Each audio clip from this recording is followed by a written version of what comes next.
think people are fully aware of just how far back Trump's ties with Russia actually go, and that they actually go back to the 80s.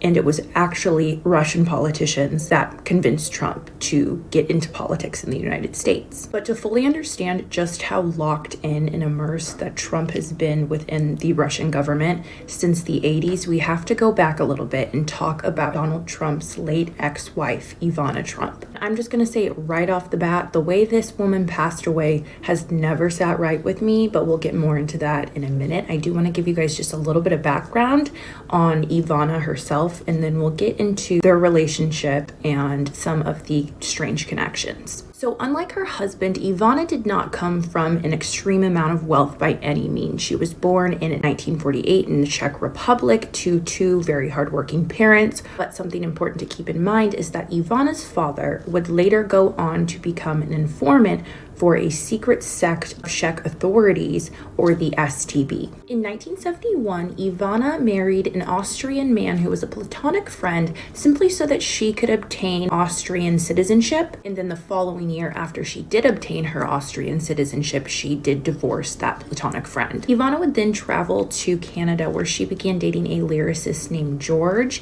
and they lived there happily together until 1973, when George sadly passed away in a car accident. But after his passing, Ivana would remain in Canada. In 1975, Ivana began working as a model, which she found a lot of success in very quickly, and by 1976, her image was being used in promotional material for the 1976 Summer Olympics. The same year that Ivana began finding success in the modeling industry, she would also meet the future father of her children, Donald Trump. The two ended up meeting in New York while Ivana was there with some of her other model friends. The two really hit it off, so within about a year of the meeting, they were married. From the beginning of their marriage, Donald and Ivana were this picture of wealth and high society, and they very quickly began building businesses together. As we know, Donald was already very well established at this time, but together Ivana and Donald created Trump Tower, and Ivana was a pivotal figure in the creation of the Trump Taj Mahal Casino Resort. Not long after the two were married and began establishing an empire together,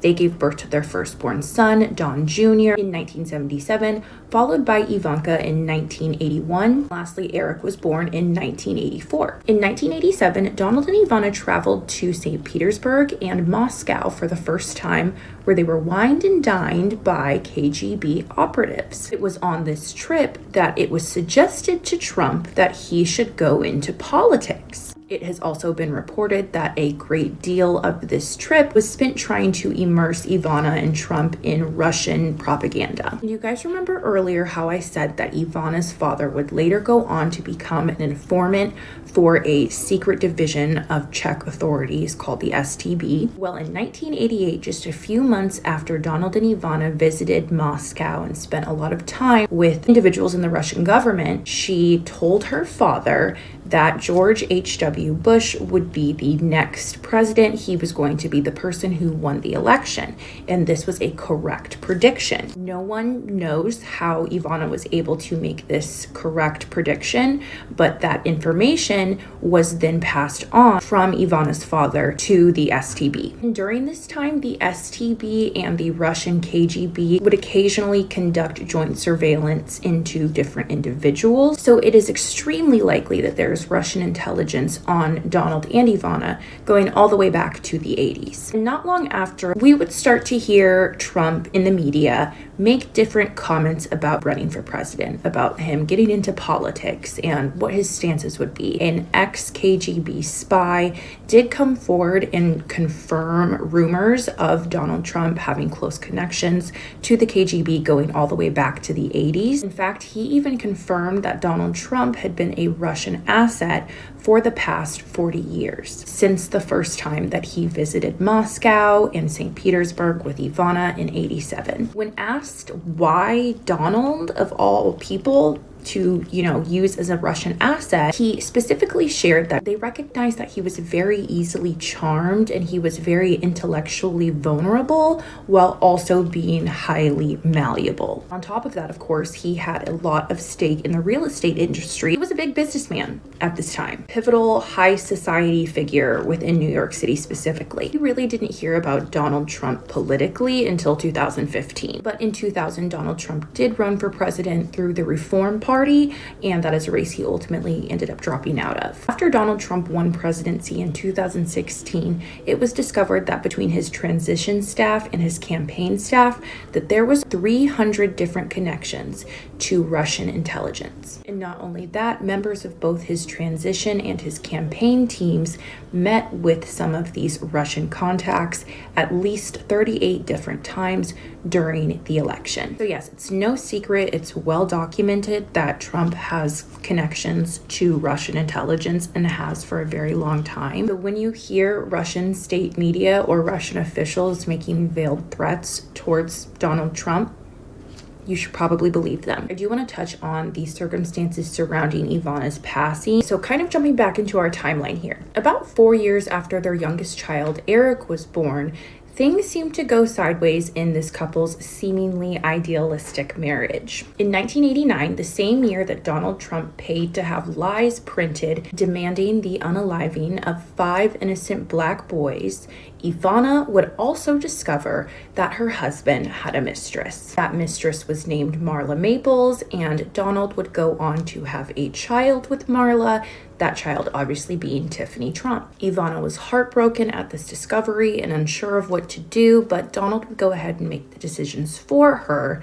And just a few months after she discovered this affair, Donald would lock her out of her office in the Plaza Hotel. And thus began a very public and very tumultuous, very messy divorce. During the divorce process, it came out publicly that Ivana had felt physically violated by her husband throughout their marriage. She also described him as an exceptionally cruel man who subjected her to years of inhumane treatment that she tolerated in hopes to keep her family together. As part of their divorce agreement, Ivana was allowed to use Mar-a-Lago for 1 month out of the year every year, and Donald Trump was made to pay her $14 million up front and then continued alimony. But after Ivana began going on talk shows such as the Oprah Winfrey Show and 2020 to share her truth of what it was really like behind the scenes, this would anger Donald Trump, and he would then proceed to cut off her alimony and threaten to sue her for ruining his good reputation. So one thing that Ivana and Donald very much had in common was they both enjoyed a good party. They also both had a lot of high-profile connections, and they had a lot of celebrity friends. Obviously, she also had connections to foreign governments. She had connections to a lot of different high-profile organizations and individuals, which is why on July 14th, 2022, I was so surprised to hear that Ivana Trump had passed away at the age of 73 from a fall down the stairs. Ivana had fallen down the stairs of her Manhattan home, and she had passed away ultimately from blunt force trauma to the torso. There was very little information ever released about the circumstances surrounding her passing. All the public was told was that she fell down the stairs and passed away, but authorities did very quickly come to the conclusion that this was not foul play and it was nothing more than an accident. Ivana was laid to rest 6 days later on July 20th of 2022. She was buried at the Trump National Golf Club in Bedminster, New Jersey. Ivana is buried adjacent to the first hole on the golf course. And yes, this is the same golf club that we were just kikiing about a few months ago that Laura Loomer and Trump were seen canoodling at. I was personally bewildered when I heard that Ivana was being buried on this golf club property for obvious reasons. But for one, she's literally all alone. Like, she has no one around her. She has no family that she's buried near. Here's a more recent photo of what Ivana's grave looks like now. And as you can tell, it's become very overgrown and riddled with weeds and just not taken care of at all, which I personally think is very disrespectful, especially considering the sinister reasons that Donald Trump buried the mother of his children here. In New Jersey, where this golf club is located, there is a tax code that decrees that cemetery land is exempt from all taxes, assessments, and rates. I personally cannot see any other reason that he would choose to bury the mother of his children here and disrespect her in the afterlife like this, but knowing him, he'll do anything for money. And that is just a shame. And I do fully understand that a fall down the stairs the wrong way could take any of us out at any time. And a 73-year-old woman falling down the stairs to her demise doesn't sound too alarming, but I think just because of all of the crazy connections that she has had and how much proximity she has had to so much controversy, I think it's always just going to feel suspicious to me, and that's my own personal bias. So yes, as you can see, Donald Trump's tentacles into Russia, or I guess Russia's tentacles into Donald Trump, have been going strong for a very long time. And in present day, 2024, that should make you very nervous. That's not me fear-mongering. Familiarize yourself with what the Russian government, specifically at this moment, wants and stands for and stands behind. All I'm going to say is pay close attention.